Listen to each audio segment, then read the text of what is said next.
transition to film for me was very difficult. I'm not an actor. I'm a fighter. I never envisioned being an actor because I didn't get into kickboxing to. If you want to be an actor, you take acting lessons. You don't get into kickboxing. There's a lot easier ways than being a kickboxing champion and fighting in Bangkok. Chuck Norris first suggested it to me because he took his athletic accomplishments as a point fighter in the 60s and translated it into a film entertainment business in the 70s and 80s. And he thought I could do that. I don't know really why, but he just suggested it to me. And when I fought a guy named Jean-Yves Thériault in December of '84, I took the money I made from that fight, and I figured since he wouldn't give me the rematch that I wouldn't get a bigger fight than that anytime soon. And I thought, well, maybe now's the time.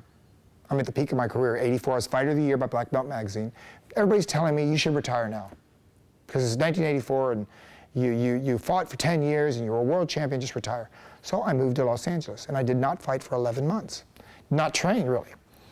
And I was really depressed. Imagine now if today, in 2007, I don't feel like retiring. What did I feel like in '84, do you think? I was dying to get back in the ring.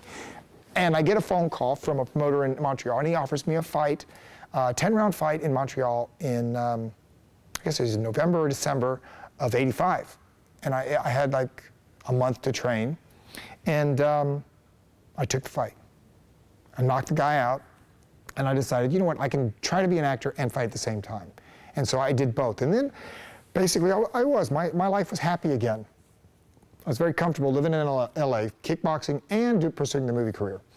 '88, I started in Blood Fist, my first starring role. And I retired as a kickboxer for the second time in '90. Because I was making so much money doing the movies. And basically, to do a fight, you have to take time off to train. During that time off, I've lost money. You know, I mean, I was making so much more money. So it becomes a hobby then. You're not a professional fighter. If somebody said, no, you're a professional kickboxer, when you're losing money to do it, no, that's a hobby. That's called a hobby. It's not called a profession. And so I retired. And it wasn't until '98 when they offered me, I was offered $150,000 up front to sign the contract, plus 12% of the pay-per-view. And Viewer's Choice had never shown kickboxing. They were only doing big boxing. You know, they had not done the kind of big push, and they were willing to do it if I would sign the contract. And I looked at the fighter, and nothing against Dick Kimmer, but I'd seen him, and I felt I would have no trouble with him. So that's why I came out of retirement. You know, and I came out, that was my secondary retirement, second time I retired. I came out of that one, and I fought for a few years. Then in 2002, I had my last fight, and I haven't had really an interesting fight offer. I did agree, actually 2 times to fight in the cage, you know, NHB, but it just didn't work out. The contracts didn't work, or they were backed out of it, or it didn't happen. So I had 2 cage fights fall through within the last 5 years, and if I don't get another fight offer, I'm retired for the third time, basically. And I'm a mercenary, so I fight for the money, and if there's no money, I'm not going to fight for free, so it could be the last time I've ever fought, so it already could have occurred.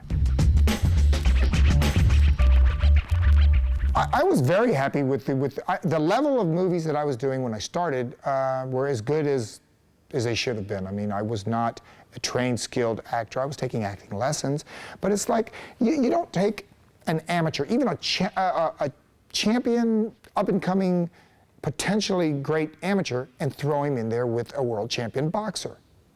Everything happens in levels, and I've made a lot of comparisons between my kickboxing career and my acting career. Like I have managers in kickboxing, you have trainers. Well, you have that kind of a group of people around you as an actor.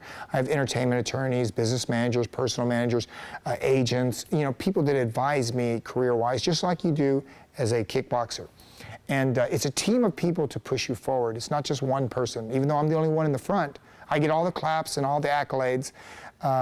It's a group of people around me. And the transition was difficult mainly because in kickboxing, you know, it's all about hiding everything, hiding even pain. In acting, it's all about showing emotion. So there was a transition as far as that goes.